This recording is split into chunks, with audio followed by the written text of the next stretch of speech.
Is God full of himself?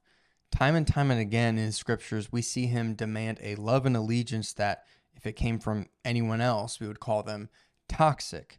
So, why does God get a pass? Well, when we take a closer look, what we find is that God's desire for praise and worship is not opposed to our joy. Actually, God's desire for praise is directly tied to our desire for joy.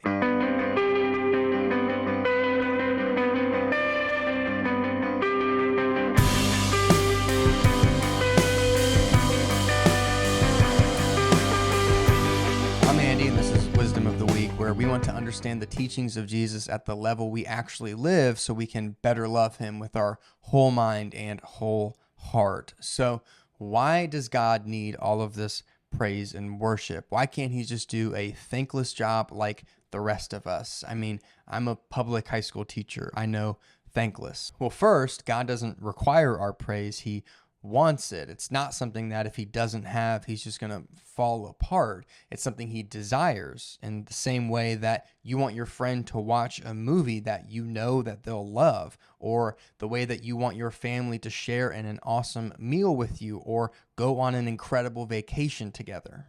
Because when you have confidence in the positive outcome of something, your desire to see the thing happen grows. However, God doesn't just have confidence in outcomes, he has knowledge of outcomes. He knows every consequence tied to every action, both good and bad, including the consequence of our praise and worship of himself, because he is the designer of all consequences from the beginning. For example, when we see an injustice happening, like someone getting bullied or an elderly person being mistreated, it makes us angry because God designed that to be an initial consequence of injustice. And he did that the same way that he designed the consequence of worshiping himself to be fulfillment. So first, God doesn't need you to worship him, but he does want you to be fulfilled. But still, doesn't God get jealous of us wanting all these other lowercase g gods? That doesn't seem right. Doesn't he have knowledge of all outcomes like you just said? Why is he jealous? Well, I just got done reading in Exodus 34 where God walks in front of Moses, revealing himself to him. And when God is showing himself to Moses, part of what he tells Moses is to make sure you tear down the idols of all of the nations around you. And then in verse 14, he says, "For you shall worship no other God, for the Lord, whose name is jealous, is a jealous God." So that's weird because we don't normally think about jealousy as a positive thing. We tend to think of it as the negative experience of feeling insecure and angry because we suspect that someone we want to like us is enjoying someone else more. And so we try and pry and gather information and maybe even try and put a stop to it because we don't like feeling inferior.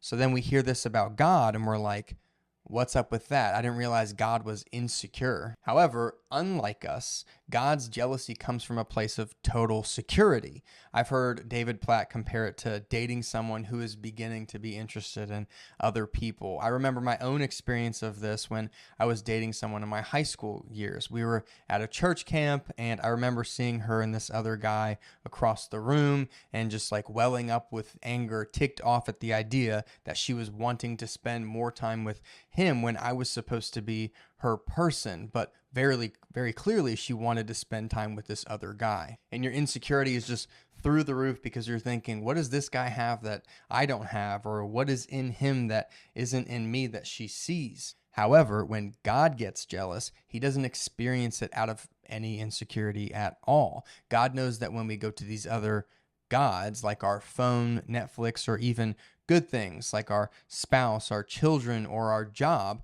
we're not finding any fulfillment there. He knows that we weren't designed to fill up at the well of his creation. Instead, it is only the creator himself who is big enough to fill us up. And I know that might sound weird to some people because in America, we hear words like purpose being used all the time in tandem with things like our jobs, relationships, or being a parent, like in doing this job, I've found my purpose on earth, or in my son, I've found a new sense of purpose. And while those things might feel like a sense of fulfillment because we're really using our specific gifting, or now we have this new responsibility connected to someone or something that we love deeply, it still isn't our deepest purpose as a human creation. Because in a country like America, where we have the means to pursue specific careers, we have the privilege to find jobs that suit our giftings.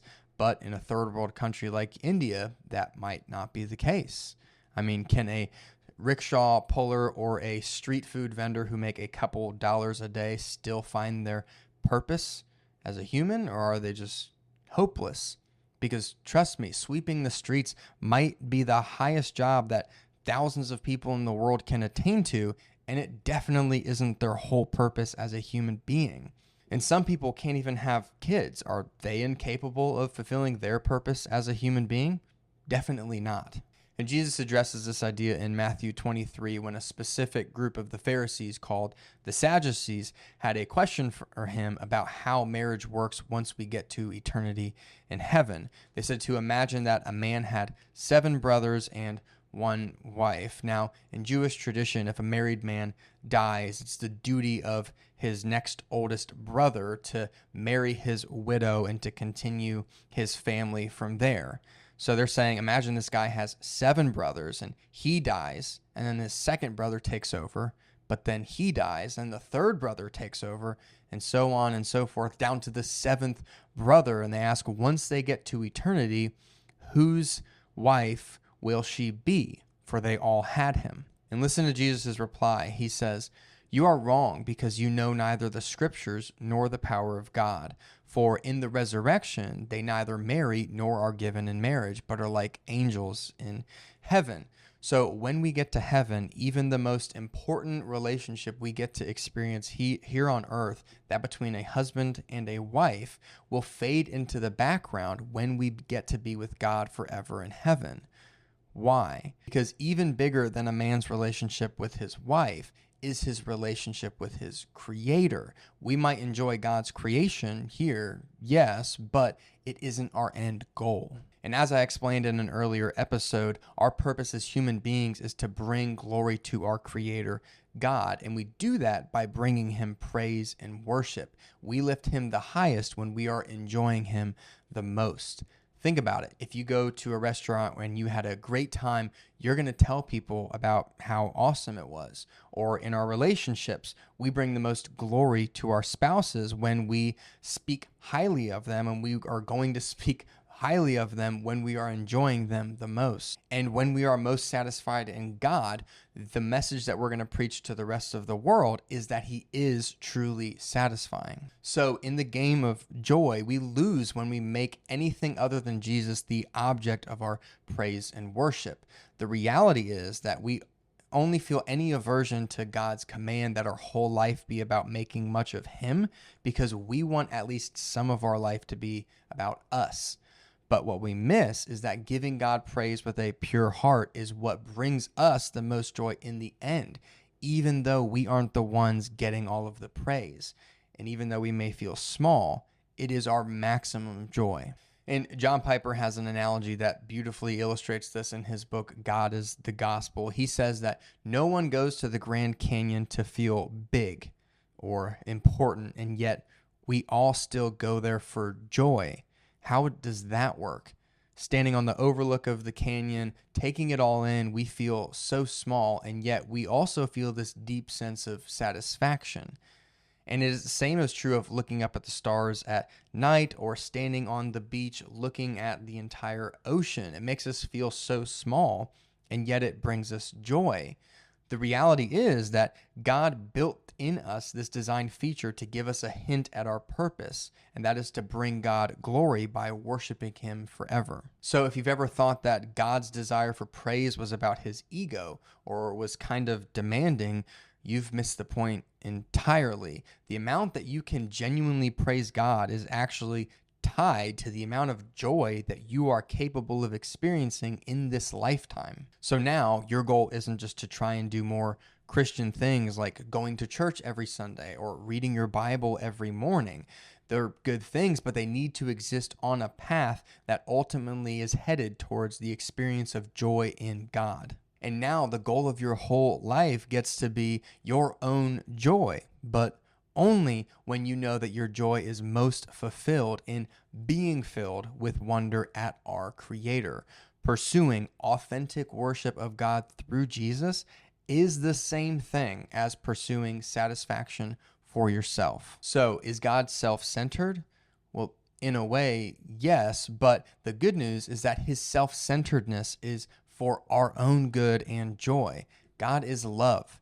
That's the good news about God. He is the only being in the whole universe whose self-centeredness overflows into love and kindness towards everyone else around him.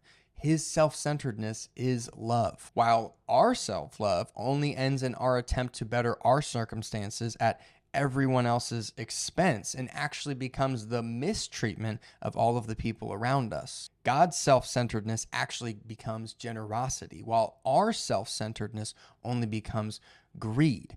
God is seeking people to worship him so that he can give them the best gift in the universe, himself, in the person of Jesus Christ. So there's your wisdom of the week. And if you took away anything from this today, I hope that you can see that God isn't seeking praise and worship just to make his life better.